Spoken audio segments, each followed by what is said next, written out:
He pou whenua, kua whanoko hea. Kore he kupu, he hoha rawa, pauri rawa.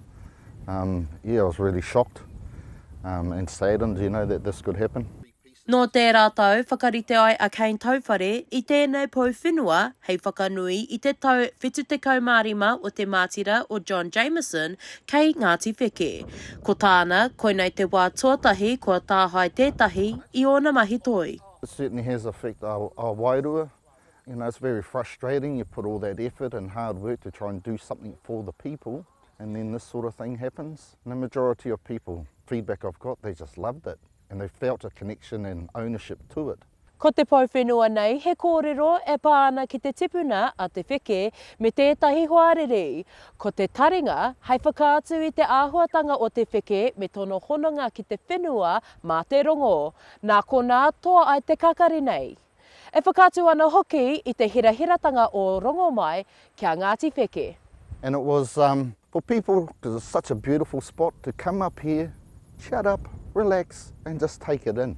Listen to nature, get in touch with nature. So he was hugely important to us, and just about all of that history, and also Ngāi Tahu or Ngāti Wheke claiming this area as mana whenua.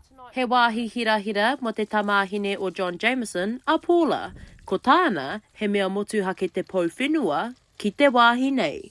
Goes back to Harry L. The reserves that he had managed to acquire and put into public ownership, they were grazed and logged. After the war, it was left to his son, John Jameson.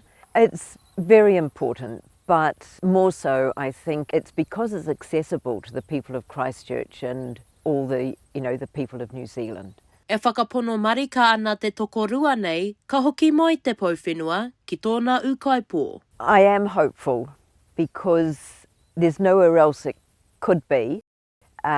This is its home. If anybody does know about it or has it, please return it to somewhere where we can collect it. No questions, we just want it back. Tārea te wā, ka mōhio me nā ka hoki mai te pou whenua. Shakayla Andrews-Alapaki, Tahu News.